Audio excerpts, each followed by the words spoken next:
السلام علیکم ورحمۃ اللہ وبرکاتہ۔ الحمد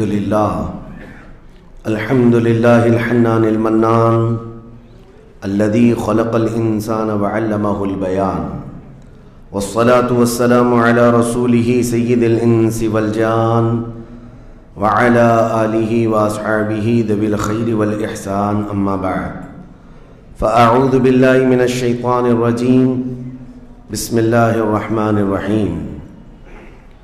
کل نفس ذائقۃ الموت وانما توفون اجورکم یوم القیامۃ فمن زحزح عن النار وادخل الجنة فقد فاز وما الحیاۃ الدنیا الا متاع الغرور۔ صدق اللہ مولانا العظیم۔ بارگاہ رسالت مآب صلی اللہ تعالی علیہ وسلم میں درود پاک کا ہدیہ پیش کریں۔ اللہم صلی علی سیدنا و مولانا محمد معدن الجود والکرم وآلہ واصحابہ الکرام وابنہ الکریم وبارک وسلم صلاة دائمة سرمدا ابدا۔ عزیزان گرامی وقار، ہماری زندگیاں اللہ تبارک و تعالیٰ کی طرف سے عطا کی ہوئی ایک بہت شارٹ پیریڈ میں، تھوڑے سے لمحات میں امتحان کے میدان میں چل رہی ہیں، اور اللہ نے قرآن میں فرمایا ہے خلق الموت والحیات لیبلوکم ایکم احسن عملا۔ اس نے موت اور زندگی اس لیے بنائی ہے تاکہ تمہیں پہچانے، تاکہ تمہیں آزمایا جائے کہ تم میں سے اچھے عمل والا کون ہے۔ ہم دارالعمل اور دارالامتحان میں ہیں۔ یہ زندگیاں بہت تیزی سے ہماری گزرتی چلی جائیں گی، اور وہ فرمان مخبر صادق صلی اللہ تعالی علیہ وسلم آپ کے حوالے کرتا ہوں۔ حضور پاک صلی اللہ علیہ وسلم نے فرمایا ایک دور آئے گا قیامت کے قریب جب بچے جوان نظر آئیں گے اور جوان بوڑھے نظر آئیں گے۔ یہ وہی دور ہے۔ چھوٹے سے چھوٹے بچوں کو دیکھیں، وہ جوانی کی باتیں کرتے ہیں۔ پچھلے دور میں جوانوں کو جو باتیں معلوم نہ ہوتی تھیں، وہ آج کے 5 سال 6 سال کے بچوں کو ساری چیزیں معلوم ہیں۔ یہ مکمل موبائل آپریٹ کرنے کی تعلیم ان کو ہم سے زیادہ آتی ہے۔ یہ اس قدر جوان نظر آتے ہیں، اور جو جوان ہیں وہ جوانی میں تھک چکے اور بوڑھے لگنے لگ گئے۔ اپنے ہاتھوں جوانی برباد کیا اور بڑھاپا ان کے چہروں پر نظر آنے لگ گیا۔ تو یہ قیامت کی وہ اس نشانی کے بارے میں جو حضور نے فرمایا تھا، وہ دور آ چکا۔ لیکن میں آپ کے سامنے ایک بات عرض کر رہا ہوں، تم بیٹھو گے تو بھی زندگی گزرے گی، لیٹو گے تو بھی گزرنی ہے، دوڑو گے تو بھی گزرنی ہے، فیصلہ تمہارے پاس ہے۔ زندگی یوں گزر جائے گی، اور پھر وعدہ الہی آ جائے گا جس کو اللہ نے فرمایا ہر نفس کو موت کا مزہ چکھنا ہے، دنیا سے جانا ہے، اور تمہارا جو کچھ بھی اجر ہے اللہ کے ہاں قیامت کے دن دیا جائے گا۔ اور پھر جو شخص دوزخ سے بچا لیا گیا اور جنت میں داخل ہوا، وہی سب سے کامیاب زندگی گزارا۔ کامیاب ہے کون؟ وہ قیامت کے دن پتہ چلے گا۔ ہمارا دوزخ سے بچ جانا اور جنت میں داخل ہو جانا، یہی کامیابی ہے۔ اور اللہ تعالیٰ فرماتا ہے وَمَا الْحَيَاةُ الدُّنْيَا إِلَّا مَتَاعُ الْغُرُورِ۔ میرے اس پورے عنوان کا یہ حصہ اہم ہے۔ اللہ فرماتا ہے اور دنیا سوائے دھوکے کے سامان کے کچھ نہیں۔ جس نے دنیا بنائی وہ خود فرما رہا ہو، جو اس کائنات کا خالق ہے وہ خود فرما رہا ہو، یہ دنیا دھوکے کے سامان کے علاوہ کچھ نہیں۔ یعنی یہاں پر انسان اکثر دھوکہ کھا جاتا ہے۔ دھوکے کا مطلب یہ نہیں ہے کسی دوست سے دھوکہ کھا رہا ہے، بلکہ وہ پوری اپنی زندگی میں دھوکہ کھایا ہوا ہے۔ جس چیز کو اسے حاصل کرنا تھا، دنیا نے اس کا منہ موڑ کر کسی اور چیز میں لگا دیا ہے۔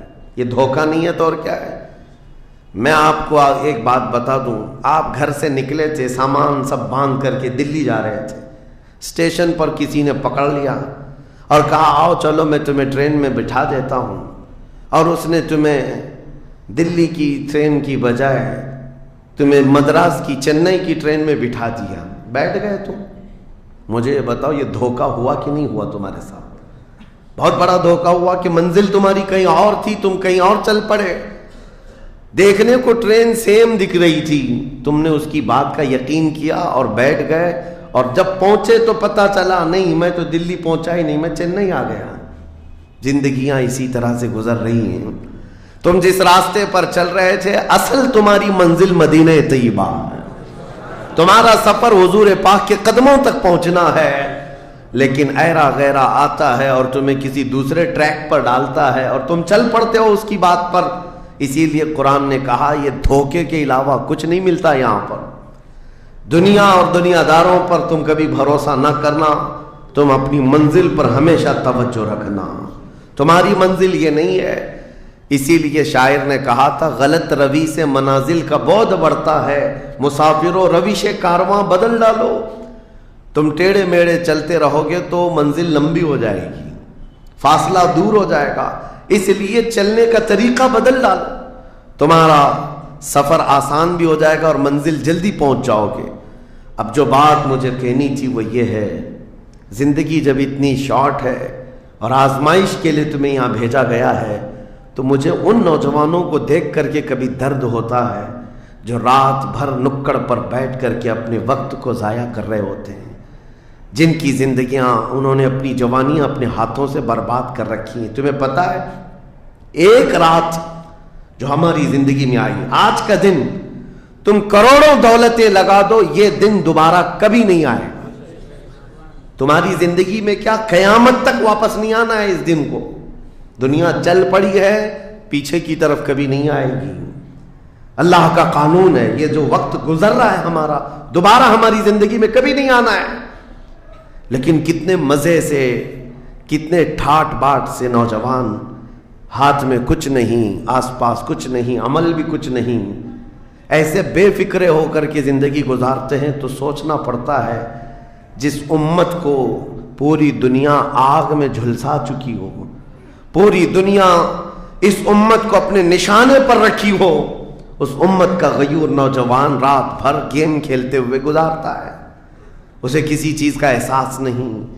مجھے بتاؤ کیا ہماری کیفیتیں ایسی نہیں ہو گئی ہیں جیسے برائلر چکن ہوتے ہیں، فارم مرغیاں ہوتی ہیں، ان مرغیوں میں سے قصاب کسی کو بھی پکڑتا ہے کاٹتا ہے، دوسری مرغیاں تو چرنے میں مصروف رہتی ہیں، کوئی آواز نہیں ان کی. ایک مرغی کٹی، دوسری مرغی کٹی، وہ کٹتی چلی جاتی ہیں، باقی مرغیوں کو کسی چیز کا احساس نہیں. کیا یہ زندگی گزارنے کے ایسی طریقے نہیں ہو گئے آج؟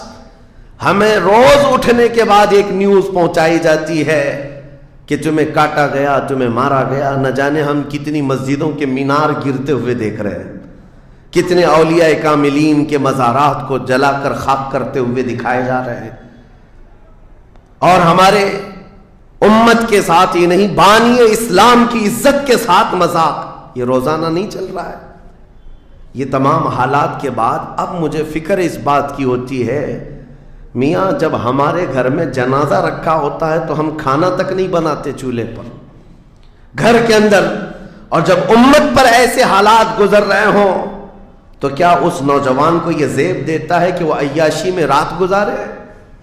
کیا اسے یہ زیب دیتا ہے کہ وہ نکڑ پر بیٹھ کر پوری رات کو تباہی کے اڈے پر گزارے؟ تمہارے ہاتھ میں تاش کے پتے، تمہارے ہاتھ میں شراب کی بوتلیں کیسے آ گئیں؟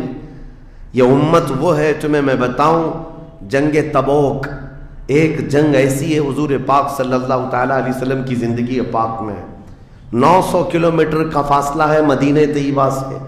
ہوا یہ تھا کہ ایک صحابی رسول حضور صلی اللہ تعالیٰ علیہ وسلم کے قاصد بن کر جا رہے تھے، اور بیچ راستے میں ایک عیسائی بادشاہ کے گنڈوں نے اس صحابی رسول کو گرفتار کیا اور ان کو ٹکڑے ٹکڑے کر قتل کر دیا.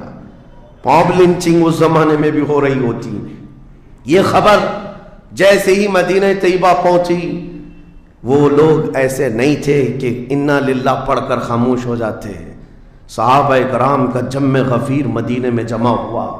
عرض کیا یا رسول اللہ صلی اللہ علیہ وسلم آپ کا حکم کیا ہے؟ نبی کریم صلی اللہ تعالیٰ علیہ وسلم نے صحابہ کرام کو بھیجا. اس میں سپہ سالار کی تعداد کئی صحابہ کی تھی اور جب یہ لشکر جرار مدینہ طیبہ سے نکلا 900 کلومیٹر دور چل کر کے گئے اور وہاں جا کر کے جن لوگوں نے حضور کے ایک غلام پر ہاتھ اٹھایا تھا ان کے بخیے کھڑا کر دیے اور ان کو الٹ پلٹ کر کے آئے اور لوگوں کو یہ میسج دیا تھا کبھی حضور کے غلاموں کی طرف چھیڑخانی نہ کرنا ورنہ پورا مدینہ باہر آ جائے گا. یہ یونٹی، یہ اتحاد، ان کے اندر یہ احساس میرے آقا صلی اللہ تعالیٰ علیہ وسلم نے پیدا کر رکھا تھا کہ کل مؤمن جسد واحد. حضور صلی اللہ تعالیٰ علیہ وسلم نے فرمایا کہ پورا جتنے مومن ہیں وہ سب ایک جسم کی طرح ہیں، ایک جسم کی طرح ہے. اذا اشتکى عضو تداعى له سائر الجسد بالسحر والحمى، جیسے ایک پارٹ کو اگر درد ہوتا ہے تو پورے جسم میں بخار آتا ہے. مومنوں کی کیفیت یہ ہونی چاہیے، لیکن احساس دھیرے دھیرے ختم ہوتا چلا گیا. آج ہماری پستی کا ایک سبب یہ بھی بتایا جاتا ہے جس کو شاعر نے کہا تھا قوت فکر و عمل پہلے فنا ہوتی ہے جب کسی قوم کی شوکت پہ زوال آتا ہے. سوچنے سمجھنے کی صلاحیت پہلے ختم ہو جاتی ہے. آدمی سوچتا نہیں، سمجھتا نہیں، بس اپنے وقت کو ضائع کر رہا ہے، برباد کر رہا ہے، بیٹھا ہوا ہے، گپیں لگا رہا ہے. میں آپ کو بتاؤں ہماری عمروں کا احتساب ہونا چاہیے. ہماری زندگی کو گن کر کے دیکھیں کتنے سال کے ہیں ہم، 25 سال، 30 سال، 35 سال، 40 سال، اور اس کے بعد گنو ہم سے کیا ہو سکا ہے اس دنیا میں. ہم اس دنیا میں کیا کر چکے اب تک؟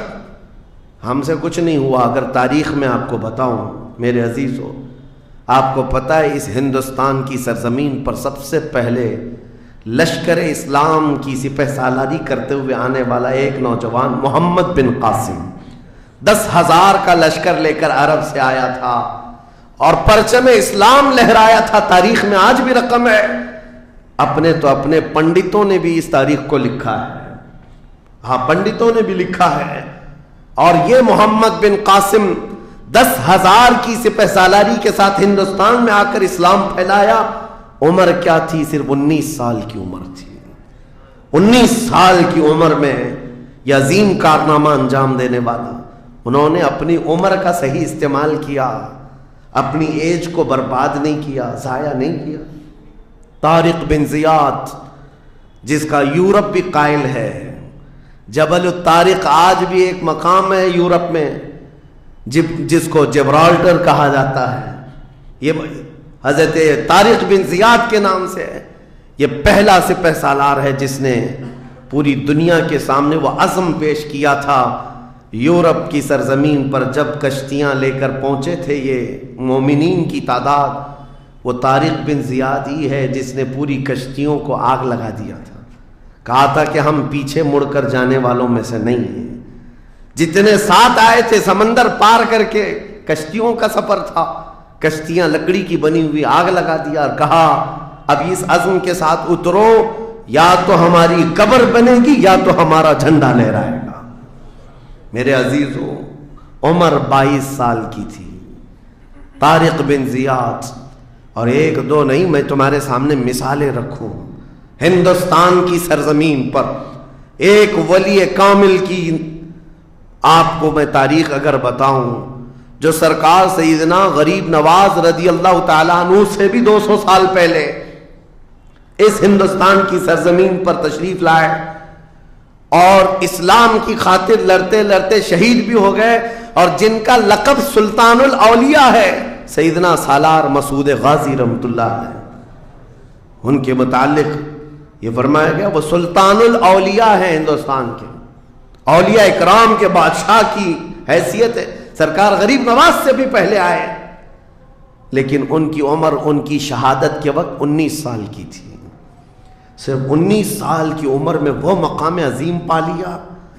ہماری تو زندگی کی عمریں پتہ نہیں کتنی چلی گئیں اور ہم میں سے کوئی کارنامہ نہ ہو سکا. کارنامہ نہ صحیح، زندگی گزارنے کا سلیقہ بھی نہیں آ سکا. کارنامے نہ ہوں تو الگ بات ہے، لیکن مسلمان تو بن جاتا کوئی. عزیزان گرامی وقار، میں آپ کو ایک بات بتا دوں، جو زندگی ملی ہے کچھ ایسا کر جاؤ کہ تمہاری تاریخ رقم ہو جائے، ورنہ قبرستان جا کر کے دیکھنا، وہاں تو لکھے ہوئے کتبے بھی مٹ گئے، قبروں میں کون سویا ہے ان کو بھی لوگ فراموش کر چکے، بھول گئے، سب بھول گئے، لیکن کچھ ہستیاں ہیں جو ہمیشہ آباد رہتی ہیں۔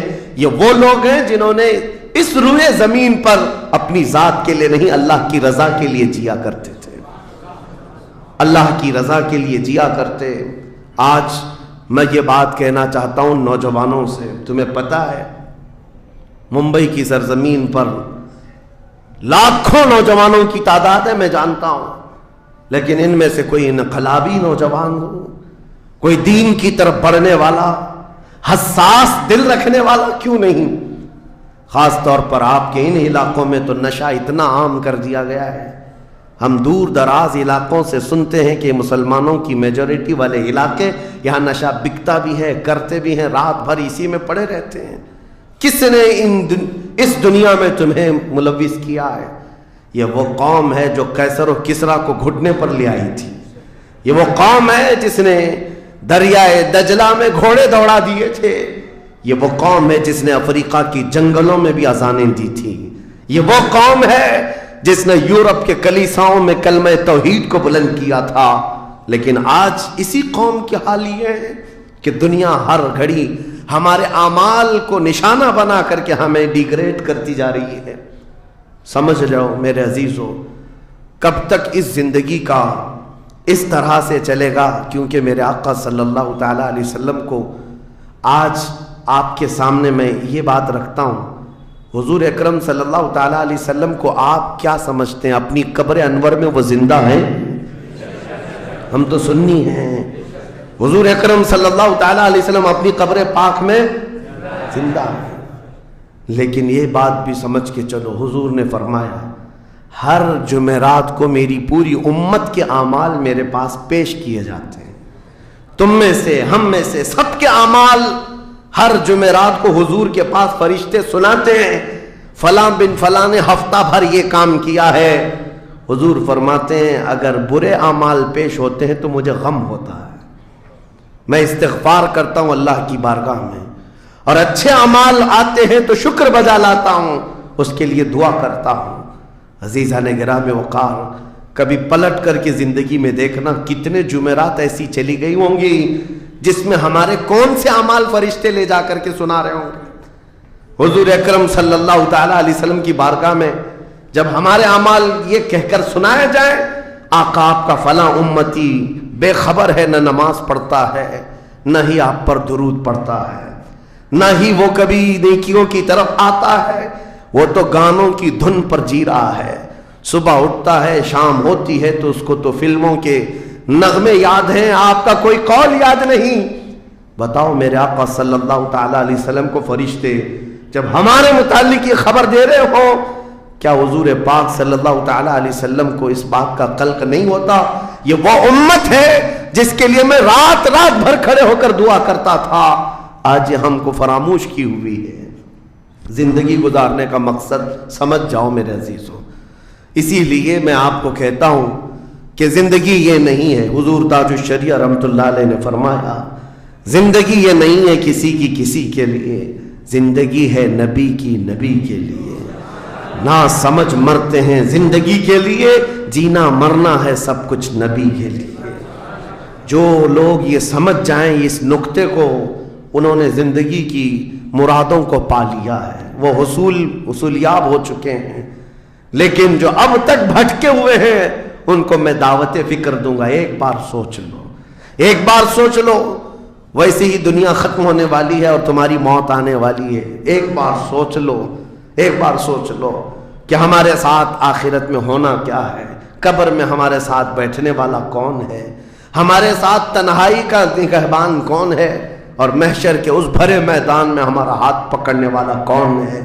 جب بار بار یہ سوچو گے تو اس فکر کو پہنچو گے کہ وہ صرف اور صرف ایک ہی ذات ہے، کون دیتا ہے دینے کو منہ چاہیے، دینے والا ہے سچا۔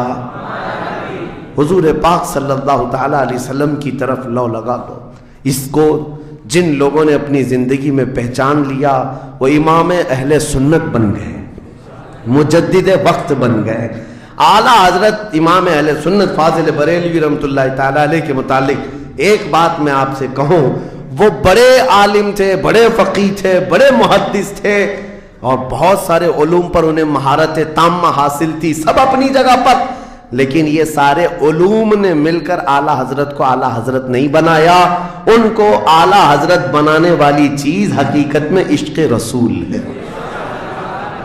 حضور پاک صلی اللہ تعالی علیہ وسلم سے بے انتہا لگاؤ یہ مقام پیدا کر دیتا ہے. یہ مقام، ورنہ عالم تو بہت سارے، کتابیں لکھنے والے بھی بہت سارے، لیکن جس نے عشق کی بولی بولی دنیا اس کو پہچاننے لگ جاتی ہے، دنیا اسے پہچاننے لگ جاتی ہے. زندگی کا مقصد وہ سمجھ گئے کہ ان کی غلامی کرنے میں ہی یہاں پر عروج و ترقی ہے. اسی کو خانوادہ اعلیٰ حضرت سے ان کے پوتوں تک بھی یہ فکر پہنچی. تاج الشریعہ نے فرمایا بلحوثن سیم و زر کی بندگی اچھی نہیں، ان کے در کی بھیک اچھی، سروری اچھی نہیں. تم جو سوچ رہے ہو زندگی کے طور طریقے ایسے ہونے چاہیے، ویسے ہونے چاہیے، گزار لو جتنے دن چاہے، بڑے بڑے بنگلوں میں، بڑی بڑی گاڑیوں میں، بڑی جائیدادوں میں، لیکن زندگی میں وہ عزت نہ پاؤ گے جو میرے مصطفیٰ کے قدموں میں ملے گی، جو حضور کی غلامی میں ملے گی وہ عزت نہیں پا سکتے. عزیزان گرام وقار، نبی کریم صلی اللہ تعالی علیہ وسلم کے ان صحابہ کو دیکھتے ہیں جنہوں نے زندگی کو ضائع نہیں کیا، ایک پل بھی ضائع نہیں کیا. آج میں آپ کو اسی لیے کہہ رہا ہوں موت آنے والی ہے، اس سے پہلے ایک وقت بھی، ایک لمحہ بھی ضائع ہونے مت دینا، برباد ہونے مت دینا. جو وقت ہے، میں مصر میں دیکھتا تھا بسوں میں بھی، اور کبھی کبھار ٹکٹ کاؤنٹر پہ جو لائن لگی رہتی تھی ایک اسٹیکر لگایا گیا تھا، اکثر جگہوں پر یہ اسٹیکر پڑھنے کو ملتا تھا، اجعلوا الانتظار فی الاستغفار. یہ جو ویٹنگ ٹائم ہے اس کو خالی کھڑے ہو کر کے مت گزارو، اتنی دیر استغفار کرو اور درود پاک تو پڑھو، وقت کو ضائع نہ کرو. تمہارے پاس اللہ نے وقت دیا، بیٹھے ہو تو پڑھو، کھڑے ہو تو پڑھو، کیونکہ یہ وقت تمہارا بربادی میں نہیں لکھا جائے گا، تمہارا یہ وقت ضائع کرنے والوں میں نہیں لکھا جائے گا. عزیزان گرامی وقار، آپ کو میں ایک بات بتا دوں، جن لوگوں نے اپنی زندگیوں میں بڑے بڑے محلات بنائے، آج ان کے لیے بھی تاریخ ہے، مگر کس انداز سے، کس انداز سے. آج دنیا نے آپ کو ایسے ڈائیورٹ کر رکھا ہے، جو کام ہونے کے تھے وہ نہیں کرنا ہے آپ کو، لا یعنی کاموں میں مصروف ہو گئے. جو چیز تمہارے حصے کی تھی نہیں اس پر انرجی خرچہ کرتے رہ گئے، اور جو چیز تمہارے کام کی تھی اس کو تو بھول ہی گئے. آپ کو میں ایک بات بتا دوں، ہو سکتا ہے شاہ جہاں نے تاج محل بنایا، اور پھر بادشاہ قطب الدین کے زمانے کے نشانیاں موجود ہیں، لال قلعے بن گئے، قطب مینار بن گیا، بڑی بڑی عمارتیں ہیں، لوگ اوپر سے نیچے دیکھنے کے لیے آتے ہیں. لیکن میں یہ کہتا ہوں یہ کوئی کمال کی چیزیں تھی نہیں، کمال کی چیزیں تھی نہیں. لاکھوں لوگوں کی محنتیں بھی لگی، پیسہ بھی لگا، اور بڑی عمارتیں کھڑی کر کے چلے گئے. ہزاروں کی تعداد میں تاج محل میں لوگ جاتے ہوں گے. تاریخ تو لوگوں کو تھوڑی بہت تو پتہ ہوگی کہ اپنی بیگم کی محبت میں بنایا ہوا ایک محل ہے، اور بیگم کی قبر بھی وہاں ہے، لیکن جانے والے کبھی کسی کو سنا ہی نہیں کہ ایک فاتحہ بھی کوئی پڑھتا ہوا نظر آتا ہے. وہ تو پکنک پوائنٹ ہے، ٹورسٹ ایریا ہے، جائے دیکھے آئے. لیکن میرے عزیزو، یہ بڑے بڑے محلات اپنی ناموری کے لیے بنا کر تو چلے گئے، لیکن آؤ بریلی شریف کی سرزمین پر ایک مدرسہ جو اعلیٰ حضرت نے بنایا، مبارک پور کی سرزمین پر جامعہ اشرفیہ جو حضور حافظ ملت نے بنایا، یہ عمارتیں آج بھی دعوت دے رہی ہیں. ایک دو نہیں، ہر سال ہزاروں کی تعداد میں عالم اور مفتی وہاں سے نکلا کرتے ہیں. یہ کام کی چیزیں تھی جو بزرگوں نے کر دیا کہ امت کو ایسا کچھ دے جاؤ کہ وہاں سے آنے والا کچھ فیض اٹھا کر کے جائے. تاج محل لے کر کے کیا کرنا ہے؟ پیسے کمانا ہے یا ٹورسٹ ایریا بنانا ہے؟ لیکن ایک ایسا ادارہ جس میں پڑھ کر کے دنیا روشن ہوتی اور آخرت بھی روشن ہوتی. ہم سنیوں کے ہاں یہ چیزوں کی ضرورت تھی، ہمیں لا یعنی چیزوں میں مصروف کر دیا گیا ہے. میں اب تو آپ کو پتہ ہی ہوگا، مجھے تو جلسوں والا آدمی بنا دیا گیا، جہاں دیکھو پروگرام جلسے. میں اصل میں جلسوں والا آدمی تھا ہی نہیں. میں فیلڈ ورک کرنا پسند کرتا ہوں، کسی علاقے میں رہ کر کے قرآن کی تفسیر کرنا اور لوگوں کے درمیان رہنا، لیکن مسلسل سفر کا ایک تجربہ میں آپ کو بتا رہا ہوں۔ ہوں گے یہاں پر بھی بہار بنگال والے، سب ہوں گے، بہار والے، بنگال والے، جھارکھنڈ والے اتنے جلسے کرتے ہیں، 365 دن بھی اگر ان کو تاریخ دی جائے تو بھی کم ہے۔ ایک اینالائز کرنے والے بہار کے رپورٹر ہیں، انہوں نے رپورٹ لا کر کے ہمارے سامنے بتائی کہ حضرت 2022 میں اسٹیٹ آف بہار میں 4000 جلسے ہوئے، 4000 جلسے۔ میں ان کا مخالف نہیں ہوں، لیکن ایک فکر آپ کو بتا رہا ہوں، 4000 جلسے، جن میں سے ہر جلسے کا کم سے کم خرچہ 5 لاکھ روپے، اس سے کم خرچہ کرتے نہیں، 6 مہینے چندہ کرتے ہیں، اس کے بعد بڑا جلسہ کرتے ہیں۔ کیلکولیشن کر کے دیکھا گیا تو سال میں 2000 کروڑ روپے خرچے ہوں گے، 2000 کروڑ روپے۔ میرے عزیزوں، ٹھیک ہے یہ سب اپنی جگہ پر، لیکن پورے اسٹیٹ پر گھوم کر کے دیکھیں تو مسلمانوں کے نام کی ایک یونیورسٹی بھی نہیں ہے، کوئی ایک بڑا ادارہ نہیں قائم کر سکے۔ 2000 کروڑ کی بھاری رقم سال بھر خرچ کرنے والا غریب اسٹیٹ جس کو لوگ سمجھتے ہیں۔ میرے عزیزوں، میں یہ بات اس لیے عرض کر رہا ہوں، جن چیزوں میں تمہارا ذہن الجھ گیا یہ وہ تمہارے کام کی نہیں تھی۔ اعلیٰ حضرت نے بہت پہلے فرمایا تھا، یہ دنیا کا حال یہ ہے، شہد دکھائے زہر پلائے۔ یہاں پر چکا چوند دکھنے والی چیزیں وہ تمہارے حق کی نہیں ہے۔ اور ممبئی والے کیا کرتے ہیں؟ وہ تو بہار والے جلسوں میں ہیں، ممبئی والے کھچڑا کمپٹیشن کرتے ہیں۔ ہاں، اس محلے میں 51 دیگ بنی ہے تو ہمارے ہاں 60 دیگ بنے گی، 70 دیگ بنے گی۔ اور کھاتا کون ہے؟ جو پہلے سے کھائے ہوئے لوگ ہیں، دن بھر 5 ٹائم کھانے والے لوگ ہی کھچڑا کھا رہے ہیں۔ ثواب تو ان کے لیے تھا اس غریب کو کھلانے پر جس کے گھر میں ایک روٹی ہے تو دوسری روٹی نہیں ہے۔ کھلانا بالکل ثواب ہے، حدیثوں میں ملتا ہے، کھلانے سے بڑھ کر کے ثواب نہیں ہے، پہنانے سے بڑھ کر۔ سرکار غوث پاک کا یہ فرمان بھی ہے، میں نے ساری نیکیوں کو الٹ پلٹ کر کے دیکھ لیا، رحمان کو 2 نیکیاں سب سے زیادہ پسند ہیں، ایک بھوکوں کو کھلانا، ننگوں کو پہنانا، یہ 2 چیزیں۔ لیکن یہاں پر کن لوگوں کو کھلایا جا رہا ہے؟ ہم ہی لوگ تو کھاتے ہیں۔ ہمارے گھر میں بھی کھانا بن رہا تھا، ایک دن سڑک پہ بنا لیا، انٹرٹینمنٹ کر رہے ہیں۔ اور اس پر آپ یہ نہ سمجھیں کہ میں ان تمام چیزوں کا مخالف ہوں، کرو جتنی حیثیت ہے اتنی کرو، لیکن یہ نہیں ہے کہ ہمارا سارا کا سارا دار و مدار اسی پر ہے۔ سنیت اسی کا نام نہیں ہونا تو یہ چاہیے تھا کہ ہمارے پاس ایسا مضبوط قلعہ ہوتا جو ہر زمانے میں میرے مصطفیٰ کی عزت پر پہرا دینے والے سپاہی وہاں پر تیار ہو رہے ہوتے۔ ہمارے پاس نہیں ہے ان تمام چیزوں کی، اس لیے مجھے درد ہوتا ہے اس بات کا کہ ہم نے جن چیزوں کے لیے اللہ تعالیٰ سے امانت لی تھی، ہمیں اللہ تعالیٰ نے نوازا تھا، وہ ہماری رقم بھی غلط جگہ جاتی ہے، ہماری زندگی کا وقت بھی غلط جگہ جا رہا ہے۔ عزیزان گرامی وقار، ان سب چیزوں کا سوال ہوگا قیامت کے دن ہم سے، ہر چیز کا سوال ہوگا۔ اگر ہم نے وقت کو ضائع کیا ہے اور اپنا مال بھی غلط جگہ استعمال کیا ہے، ہر جگہ ہماری پکڑ ہوگی، ہماری پکڑ ہوگی۔ ایک ہفتہ قبل میں نے سنا، ہمارے چاہنے والے ہیں عزیز، انہوں نے کہا ایک درگاہ پہ گئے تھے، سنا ہے ایک بہت بڑے سیٹ ہیں، وہ 2.25 کروڑ کا صرف دروازہ بنا رہے ہیں اللہ کے ولیوں کے آستانوں پر۔ میرے عزیزوں، یہ اللہ کے وہ ولی ہیں، نہ تمہارے دروازے کے محتاج ہیں، نہ تمہاری چادر کے محتاج۔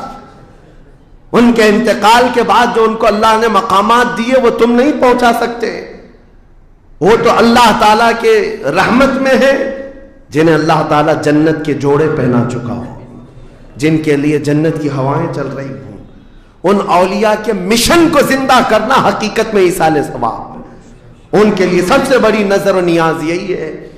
ماررہ مطہرہ میں حاضر تھا، بڑی خوشی ہوئی، صاحب سجادہ نے بڑھ کر کے یہ اعلان کیا تھا، آنے والے زائرین جتنے سنی آتے ہیں، ہم ان سب سے کہتے ہیں کہ ہمارے اولیاء جتنے یہاں آرام کر رہے ہیں،